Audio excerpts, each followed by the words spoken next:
그러다 그대로 되니라 하나님 보시기에 좋았더라. 신약 1독 묵상을 하고 계신 한밭제일교회 모든 성도님들을 축복합니다. 오늘부터 7일간 사도행전을 통독하면서 함께 여행할 김동현 목사입니다. 사도행전을 함께 읽어 내려갈 때 특별히 하나님의 음성이 우리 각 개인에게 있기를 간절히 바랍니다. 그래서 기대하고 설레는 마음으로 말씀을 대하길 응원하겠습니다. 그럼 오늘은 사도행전이 어떤 책인지 짧게 소개해 드리고 오늘 읽어야 할 분량 1장에서 4장까지 장별 제목을 함께 살펴보겠습니다.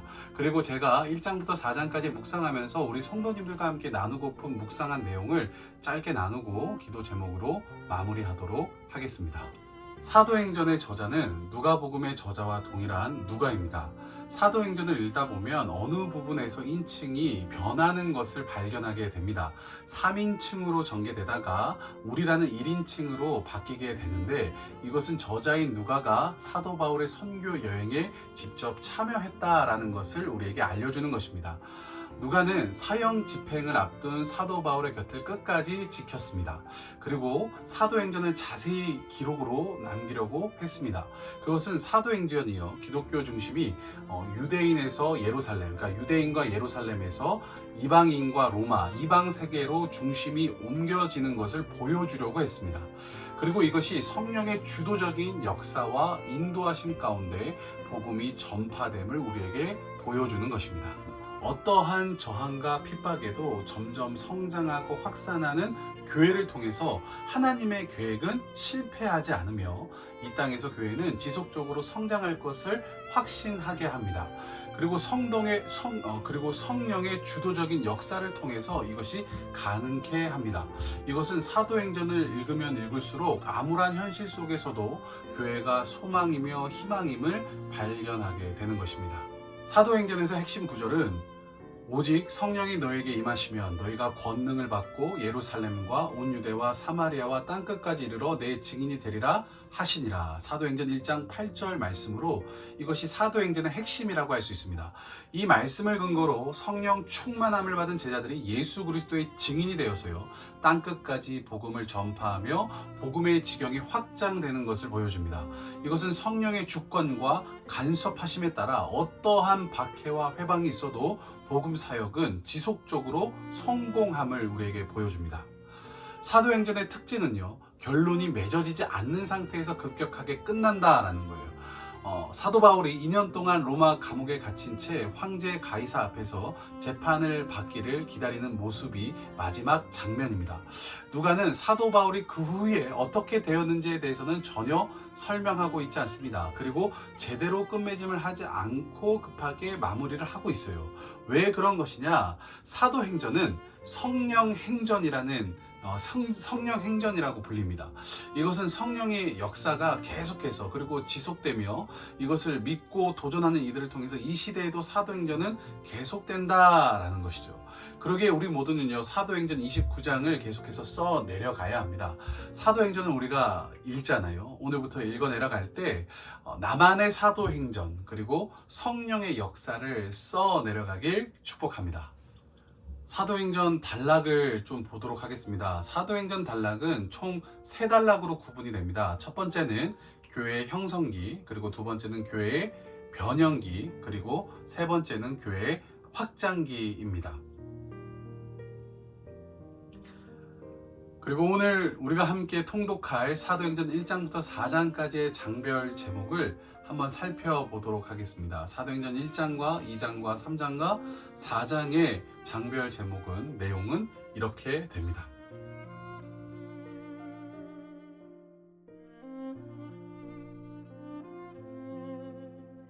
그럼 오늘 성도님들과 나누고 싶은 장은 사도행전 1장입니다. 먼저 핵심 구절을 함께 읽어보겠습니다. 사도행전 1장 8절 말씀인데 함께 읽어보면 오직 성령이 너에게 임하시면 너희가 권능을 받고 예루살렘과 온 유대와 사마리아와 땅끝까지 이르러 내 증인이 되리라 하시니라.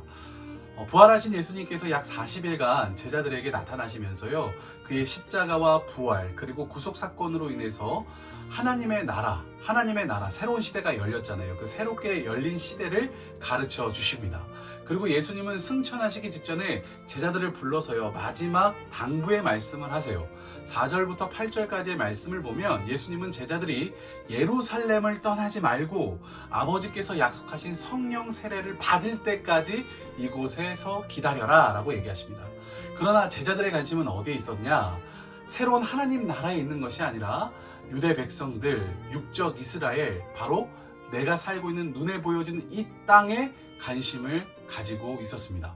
마치 우리의 모습과 비슷하지 않습니까? 새로운 하나님의 나라가 우리에게 열렸습니다. 예수 그리스도를 믿음으로 말미암아 비록 우리가 이 땅에 살아가지만 우리는 하나님 나라를 살아가야 하는데, 우리의 관심은 어디에 있습니까? 오로지 이 땅에, 아니면 나의 소유와 나의 관련된 이 땅에 눈에 보여지는 것에만 관심을 가집니다. 그리고 그런 것을 궁금해 하지요. 우리의 이런 모습들이 오늘 본문에 나온 제자들의 모습하고 매우 흡사합니다.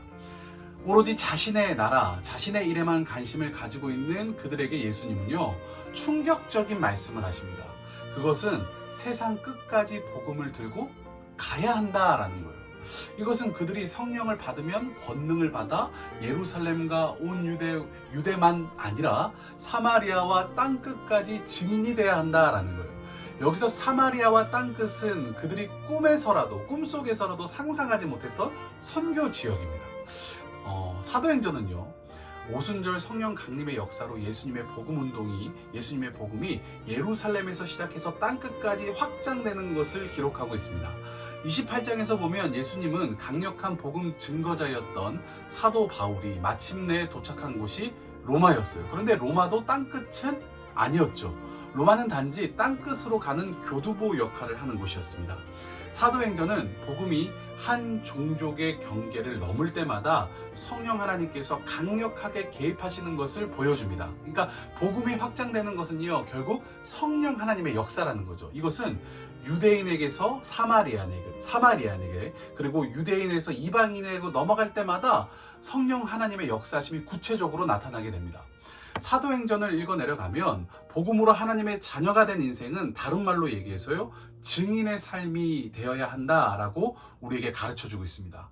땅끝이라는 개념, 이거는요, 이제는 지리적인 개념이 아니죠. 지금 내가 서 있는 이곳이 땅끝일 수 있고요, 내가 만나는 사람, 나와 함께하는 사람, 그리고 그들에게 예수를 증거하고 자랑하는 것이 증인의 삶일 것입니다. 그렇다면 오늘 하루 우리가 살아갈 때 예수 그리스도를 증거하고 예수 그리스도를 자랑하는 증인의 삶을 살아가기를 간절히 바랍니다. 우리가 이 땅에 보여지는 것에 관심을 갖지 말고 하나님의 나라에 관심을 갖는 자만이 복음을 증거할 수 있는데, 증인으로 삶을 살 수 있는데, 우리 사랑하는 한밭제일교회 모든 성도님들이 증인의 삶, 예수 그리스도를 증거하고 자랑하는 그 복된 삶을 오늘 하루 우리가 한번 도전하면서 살아가길 바랍니다. 그렇다면 오늘 하루 우리 이렇게 기도하면 어떨까요? 어떻게요? 오늘 하루 오순절에 임하신 성령의 능력에 사로잡혀서 땅끝까지 나아가는 예수의 증인으로 살게 하여 주시옵소서. 예수님이 말씀하셨죠. 증인의 삶을 살아가려면 필수 뭡니까? 성령 하나님의 역사입니다. 성령의 충만과 성령을 통해서만 오직 증인의 삶을 살아갈 수 있습니다. 그러므로 오늘 하루도 성령 충만함으로 성령님과 함께 증인의 멋진 삶을 살아가는 우리 모두가 되길 간절히 축복합니다. 그러면 오늘 하루도 평안할지어다.